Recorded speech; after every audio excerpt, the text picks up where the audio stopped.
good morning, good afternoon, and good evening na naman. And it's me, Ate Gina's Vlog. And thank you so much guys for watching again my YouTube channel.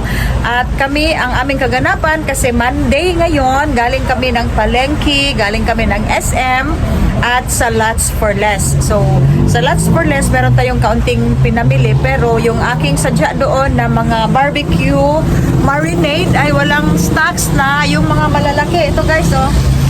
Ito, malakas ito sa akin. Pero meron pa tayo dyan, nakasabit. Like, kuha na lang ni Day. Ito guys, meron pa akong isang dosena. Tapos, hindi ko na malayan, ubos na pala ang aking Milo sachet. So, kung ano lang ang kaunting kulang dito, yun lang ang binili ko sa Lots for Less, no? Kagaya nito, itong aking 400 grams na macaroni, and then, itong mga silver sun na maliit, and merong save 2 pesos ang ating tomato paste. So, mga ricados ang aking binili. And then, mga ito, 4 cubes. Tapos, dinidisplay na ni Ish. Dinidisplay na ni Ish ang aking, ni Isay. Day, ayaw tago itong ano, Day. Direct ito, Day. Dinidisplay, ihuot na din likod. Ang aking patis na maliit and itong aking dato puti na patis. So, ito guys, hindi pa na i-repair. Kasi, si Panday ko ay very busy. So, busy. Ngayon, hinihintay ko si Kuan. Hinihintay ko si Gardenia. Hindi pa ako naka-text, no? Tagaan pa pagkatatog new bake na nagko. So, kahapon, yung aking, nagbebenta ng si Charon. Ito ay consignment. Yung unang ibinigay niya sa akin, consignment yun siya, ay mayroong natitirang siyam. 9 packs, and then kahapon nagkuha ako ng isang pack, hindi ko pa na-display kasi ngayon lang kami dumating ng aking mister, nagbabayad ng credit card, nangumpra sa palengke. So meron na tayong dito, ilang araw din akong walang lumpia na pork. So ito guys, meron akong lumpia dyan, di man makita, oy. Dara kani lumpia na white, and then mga sandubag kasi naubusan na kami ng mga mini and tiny para gagamitin dito pag may bumili. Yan yung lagyan namin ng mga pinamili ni customer. And then 10 kilos ang ating wings. Nagkuha ako ng wings. 10 kilo ang aking chicken liver doon sa palengke, and 15 kilos ang aking chicken feet. Ito guys, yan, at saka ito yung aking chicken wings, yung aking pork liver ay andyan na, at ito na ang aking pork carcass. Andito na din ang aking pork carcass. Tapos nagdagdag tayo na naman guys, no, ng peanut butter na malaki. So 30 pieces lang ang binili ko, 20 pieces at 58 ang isa, and then 75 pesos ang benta ko kasi marami pa ang meron pa tayong stocks sa maliit na peanut butter, and pinagkasya ko lang ang budget ko kasi ang laki ng aking nabayaran sa aking credit card ngayon. Okay, so malapit nang mag 3 o'clock, so magdi-display na kami dyan sa aking table meat shop. And then luya pala, ang dami kong pinamiling luya. Init kayo sa palengke, makaluya po, mangumpra tag luya nara. Ito ang aking luya. Mahal ang kanilang doon. Ang kanilang garlic is 120 per kilo. Sa Lots for Less, 90 pesos lang. Pero meron pa ako. And then, ang kanilang 100 ang kanilang sibuyas bombay, 60 pesos lang guys. Pag sa sa Lots for Less ka mamili. So, murang-mura talaga si Lots for Less. Wholesaler sa lahat ng mga paninda. Yung mga saleable. So, malaking tulong para sa amin dito na mga sari-sari store owner na malapit lang sa amin si Lots for Less. Di bali na yung ating mga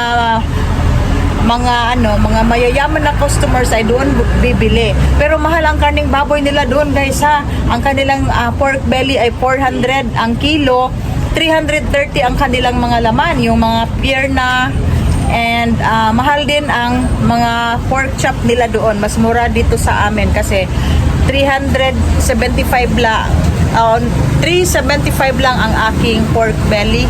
And then 325 lang ang aking 325 lang guys ang aking pork pirna. So yan yung ating kaganapan ngayong araw ng Monday. Ang dali ng panahon, May 4 na ngayon. And then June, dahil ka sa klase, June? June ay may klase na, so malakas na ang ating tindahan. And then kahit matumal ngayon, meron ding namang bibili at may income pa rin tayo. So yun guys ang aming kaganapan. And then medyo mahal lang kuha ko guys, no, 1.3, nagtanong ako doon, 1.3. So itong ang aking puhunan 1.4, 62 ang aking presyo sa 1 kilo. Pero ito yung mamahalin na rice kasi jasmine siya. Meron pa ako natitira dyan, pero it's okay kasi yung ating bigas ay mai-dispose talaga natin yan siya kasi yung mga customers na guys, ang aking ang aking pag-asa, yung mga customers na malalaki ang pera nila, halimbawa, yung kanilang pera ay 1,000, then bibili dito ng 2 kilo, bibigyan ko talaga para may dispose natin ang ating bigas, no? Yung mga naghahanap ng tag 58, tag 49, 48, ganyan, hindi talaga yun bibili dito kasi 62 yung sa akin. Pero pag gabi na, merong customers na bibili dito na malaki ang pera. Yun ang pag-asa natin para may benta ang ating rice. Okay? At walang Coco Mama na malaki. Okay, so man-display na mi guys ha. Thank you so much for watching again my YouTube channel. Thank you so much sa aking mga bagong subscribers and sa aking mga silent viewers. Thank you talaga and have a nice day. Bye-bye. So, eto na lang guys ang aking loaf bread kasi araw ng Sunday ngayon. And then, hindi ako nagkuha kahapon para maubos yung ating mga loaf bread. So, yan na lang ang natitira guys. So, eto yung discarding ginagawa ko. Kasi sayang yung aking lamesa. Kaunti lang ang ating display dahil walang loaf bread. So, meron tayong dinagdag dito na mga Alaska condensada. Yan yung pangpalaman guys ng mga loaf bread, ng mga pandesal. And then, meron tayong star, margarine na sachet at mga palaman.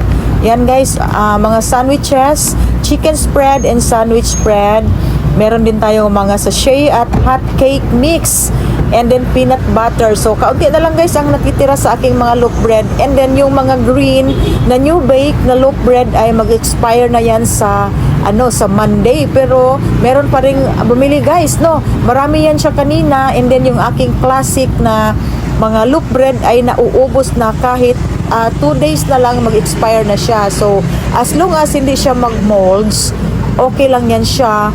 At i-consume ka agad and then ilalagay sa chiller. Yan yung sinasabi ko sa aking customer.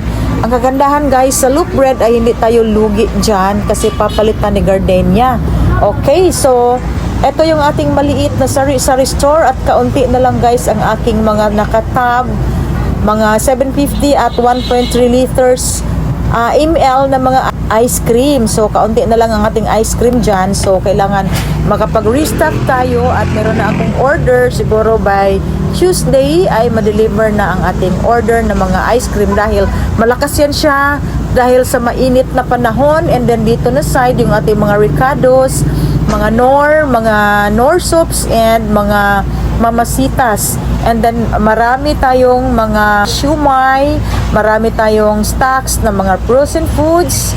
Yan guys, kikiam and squid balls from CDO. Tapos kami ay nagliligpit na dito. So ito ang itsura ng ating tindahan. Pag mag-close na kami, ang daming ililigpit. Okay, so yung aking CLBB, alam nyo guys, ay may naibenta na tayo. Bagong yan siya, bagong stocks sa ating mga wine. And then as usual, yung ating mga groceries dyan na naka-display, mga rice, Pancit Canton and Silver Swan. At dito yung ating mga ricados na naman. And sa baba yung ating Coke. Okay, so ito guys ang namin, mga paninda namin sa aking mga bagong viewers. At dito yung Baguio oil natin ay may na-sold out tayong 1 pack. So meron ng space doon. Bukas ko na lang yon aayusin. And then kaunti na lang dyan guys ang aking mga Nestle all-purpose cream. Okay, so Dito meron tayong bagong chicharon at consignment yan siya guys. Dito naman yung mga glutinous rice. Ang dami kong glutinous rice.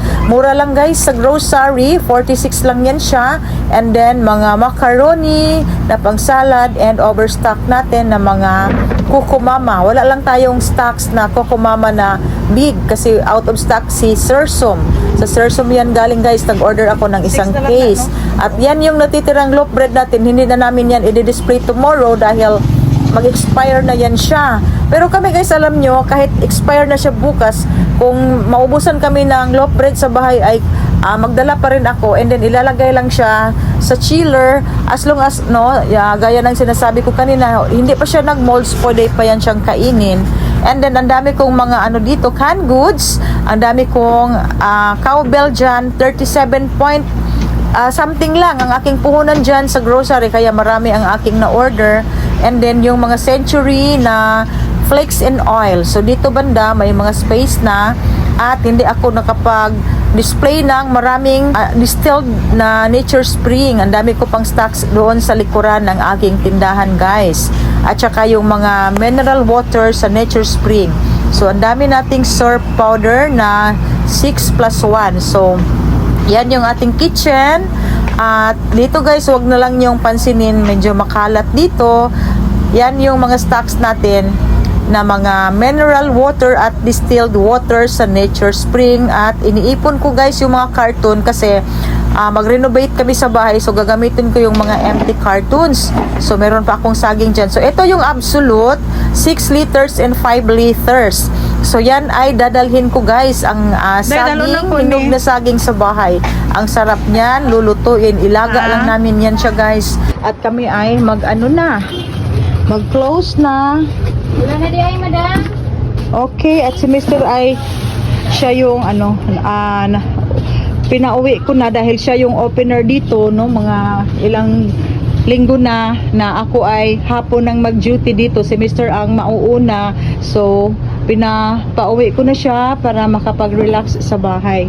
Okay, update tayo. Ang dami nating mga canned goods dito. Pero yung aking mga sandwiches ay yun na lang kasi kinuha ko at dinidisplay ko doon sa labas katabi ng aking mga naman dahil ka katabi ng aking loaf bread. Humana ang pangaji na naman dahil si Mr. Kuan man good guys, 1 year death anniversary ng aking mother-in-law. So niuli po siya una kay naay kasaulugan dito sa ilahang ancestral house. Sabi na ko si Jeremy magsundo na ako. Okay. So kami ay uuwi na 9 o'clock na ng gabi at para makapag-relax din tayo. So meron akong saging dyan guys para bukas aming papartneran ng kape. Okay. At yung aking Pocari Sweet ay 2 na lang ang natitira, no? Mahalin mo din yung Pocari Sweet, bisag mahal. So ugma na lang ni ikuan. So kani guys on Delight May 4 yata ni siya mag-expire. Nagkuha lang kong gamay, napay isa na habilin. Busog kayo ang akong water. Ugma na lang ni refillan, gabiin na. Let's go na, Ash. Let's go, Ash. Magsuldo pa dahil ko ni mo, Ash. So wala na tayong guys. Ang dami kong ngayon. Dress chicken kasi meron akong 2 bag na order kanina, 40 kilos. So bukas ang ating idadagdag ay mga chicken feet lang, chicken liver and chicken wings. Okay. Yan ang ating malasugi, 4 na kilo na lang. And then yung ating boneless bangos, marami pa dyan, yung mga blue na cellophane. And then yung ating pork giniling na frozen na, itong pork buto-buto. So ito na lang ang natitira at 2 pata. And mga pork buto-buto. So kaunti na lang talaga guys ang aking karne. So tomorrow ay bagong-bago ang aking karning baboy. Okay, so yan ang laman ng aking malaking freezer. Yan guys, yung ating karning baboy noong Sabado ay 72 kilos. And then ang natitira sa mga laman niya ay parang siguro mga 3 kilos na lang yung nasa isang freezer. Nasa ibabaw dyan ng mga hotdog. Okay guys, thank you so much for watching my vlog and see you on my next vlog. And happy selling mga sis Kasari and God bless us all. Bye bye.